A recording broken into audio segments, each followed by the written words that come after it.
Bom, o presidente dos Estados Unidos, Joe Biden, anunciou hoje que irá suspender as importações de petróleo, gás e energia da Rússia, como sanção pela invasão da Ucrânia.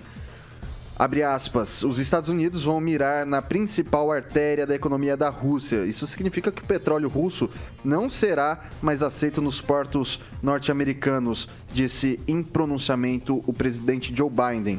O Reino Unido também anunciou que irá implementar gradativamente as importações de petróleo e derivados até o final do ano. A perspectiva de que os Estados Unidos, o maior consumidor mundial da commodity, vá prescindir da exportação russa, elevou o preço do barril Brent acima dos $130, equivalente a aproximadamente R$662, o maior valor em 14 anos. Mais cedo, a Rússia começou a cortar o fornecimento, ameaçou cortar o fornecimento de gás para a Europa caso sanções econômicas sejam impostas ao setor energético, o que impulsionou o preço do barril de petróleo também. Cerca de 40% do gás usado pelos europeus vem da Rússia. Daí eu começo jogando para o Lanza. Duas questões muito importantes aqui. A primeira, a dependência da Europa do gás russo, e a segunda diz respeito ao valor da elevação do barril de petróleo. O consumidor que vai para os postos vai sentir isso na bomba mais tarde, Lanza?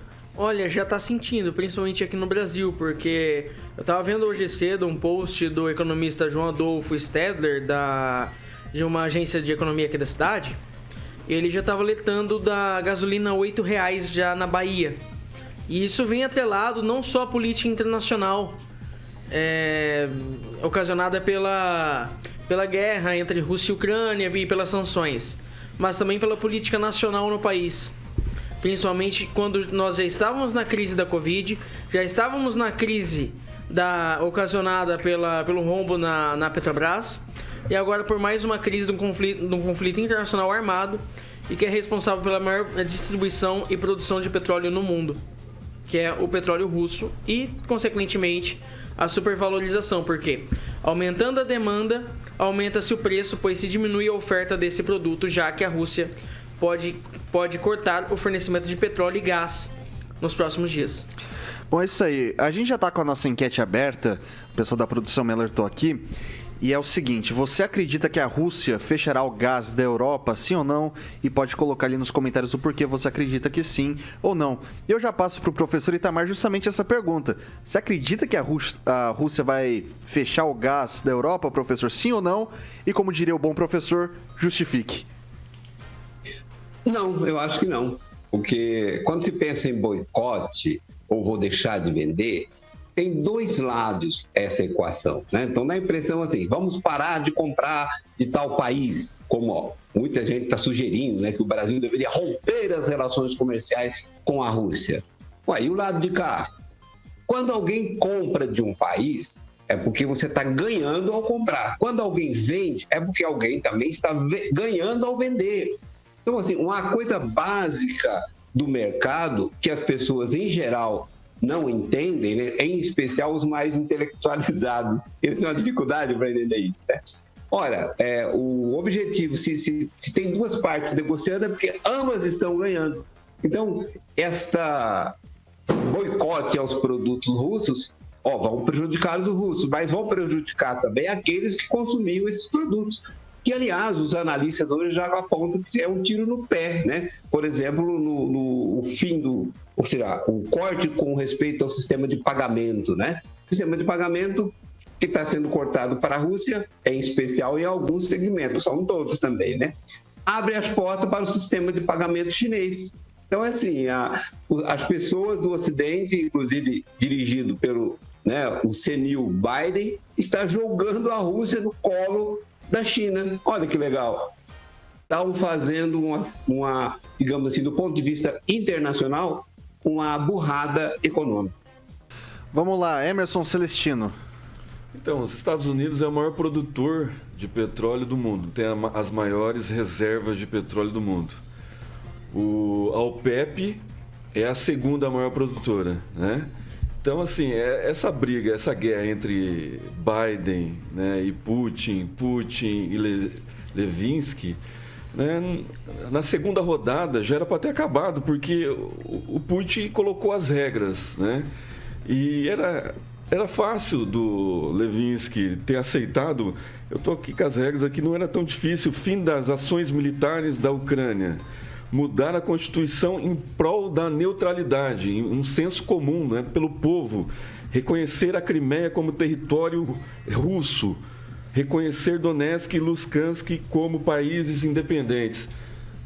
Já foram invadidos, né, Donetsk e Luhansk. Então, assim, essa guerra interessa a quem? Né? A Rússia está se aliando à China, certo? A China tem o Bitcoin, né, que é a moeda chinesa, que vai entrar agora para os russos lá.